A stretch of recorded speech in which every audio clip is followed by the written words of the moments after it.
Hello everybody, welcome to my channel. Today's video I'll be reviewing this. This is Transformers War for Cybertron Kingdom Rhinox, and here he is in package with very cool looking box art on the side of him in robot mode and in Rhino mode. Here's the side of the box, and the back of the box transforms in 35 steps. Okay, let's get Rhinox out of the box. Here's Kingdom Rhinox out of the package. He comes with his instruction sheet,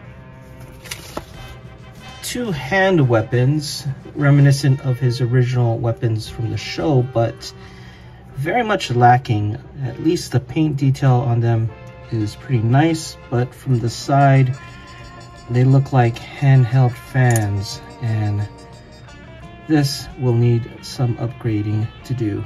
He also comes with a trading card, and the one that mine came with is Black Arachnia. And underneath, you can see her as a Predacon. And you get Rhinox himself. Let's take a closer look at him here. Now this figure has some pretty big shoes to fill because the last version of this character was actually really good. It was from the Thrilling 30 line, and that is probably my favorite version of Rhinox to date, and we'll see if this guy surpasses him. Very nice head sculpt, nice paint detail on the arms, but when you get down to the legs, for me, I don't know, it just seems a little awkward from the side. And on the back, you can see it does have a little bit of backpack here for the beast mode, and you can see all this hollowness in here on the back, which is very unfortunate. But definitely from the front, he looks pretty good. Well, let's get back to the back. You can see there's some 5mm ports here on the back, as he has none on the side of the arms, which makes sense because of his beast mode. I like the paint apps on the chest and some paint apps here on the feet. Now his weapons can go in his hands like so, and you can pretty much see how silly it looks from the side, especially considering how they were used in the original TV show. This looks like Rhinox is about to blow some cool air on some Predacons on a hot day.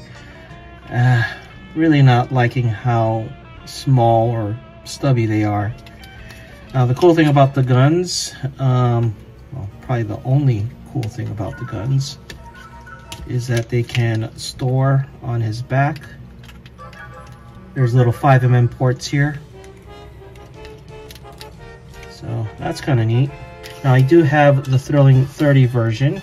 Let's bring him over here. As you can see, he's a very good figure. Personally, I like the proportions a lot more on this version of Rhinox. And of course, while the guns are a little stubby compared to the original show, it had this little nifty feature that if you press here, they spun, which is kind of neat. And a quick side-by-side comparison of the Thrilling 30 Rhinox and Kingdom Rhinox. Aesthetically, I kind of like him a lot better than him, especially the legs. I think the legs are a lot nicer than Kingdom Rhinox. It's just that you have this plain panel right on the front, and here it's a little bit more detailed. Now from the side, still I think I like his proportions a lot better. And of course from the back, so on the back you can see Kingdom Rhinox does have a lot of gaps compared to the Thrilling 30. I guess it does have a lot of gaps here on the thighs over there, but still preferring this one over this guy. And I think the biggest preference for me is the head sculpt. I like the Thrilling 30 head sculpt a lot better than him, and I also like the detail. Like, you can see the Maximal symbol on the forehead. He doesn't have it. This one looks a little more like the cartoon to me than this one. But yeah.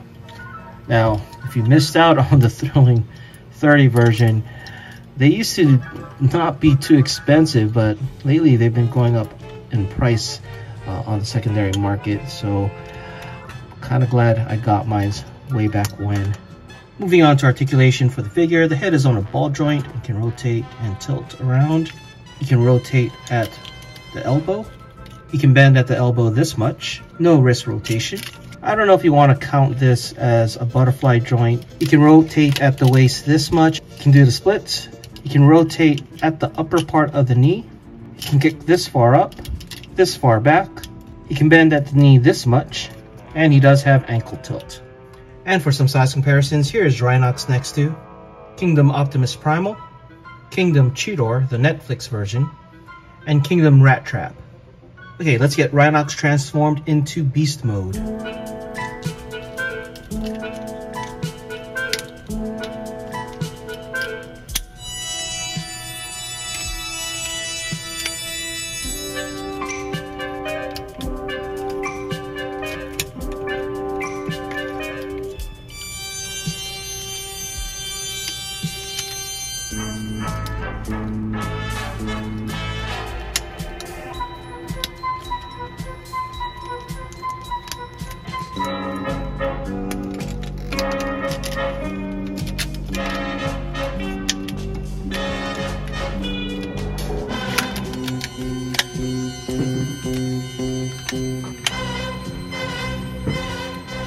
Here is Kingdom Rhinox in his Beast Mode. Now, you do have the option to store his two weapons in his Beast form by pegging them together like so. And they actually fit in this space here. Just gotta open them up a little bit. And you take these, the pegs here, and insert them into the holes here. So let's get that going. This side, and then the other side, and let's close them all up. And there you go. Weapons are stored in the back of his Rhino Mode. It's a nice touch, but honestly, I'd rather have better weapons than weapon storage in this case, because Rhinox's weapons in the show at least are so iconic for me. But here's his Rhino Mode. Nice little paint apps here. That's pretty much it. Very smooth on the top. And some texture here. You see they painted his eyes red. And you can open the mouth. And there's some paint apps on the teeth. No teeth on the top, but teeth on the bottom. And just compare them to the Thrilling 30.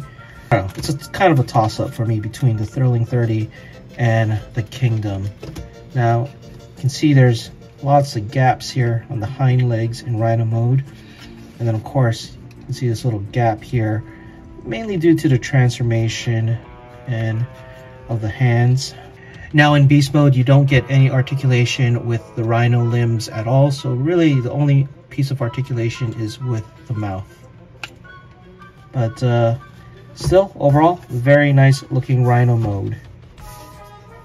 And for some size comparisons, here is Kingdom Rhinox next to Earthrise Optimus Prime and Kingdom Cheetor.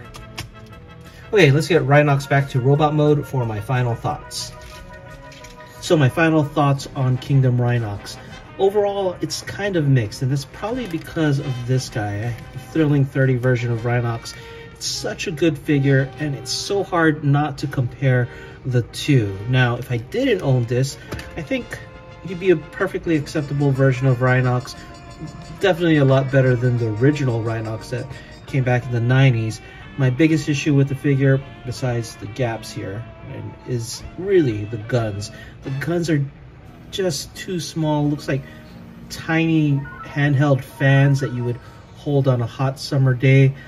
And I don't know, to me, Rhinox's guns are so iconic, so I really wish they would have gave him that iconic look for his weapons instead of these little handheld fans that he has right now.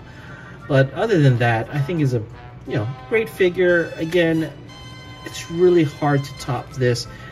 Honestly, I use this guy as my fill-in for Rhinox with my MP figures, and I guess I might just use him for that instead, and he'll be my Chug version. Anyway, that is it for this video. Let me know what you guys think in the comments below, and thanks for watching.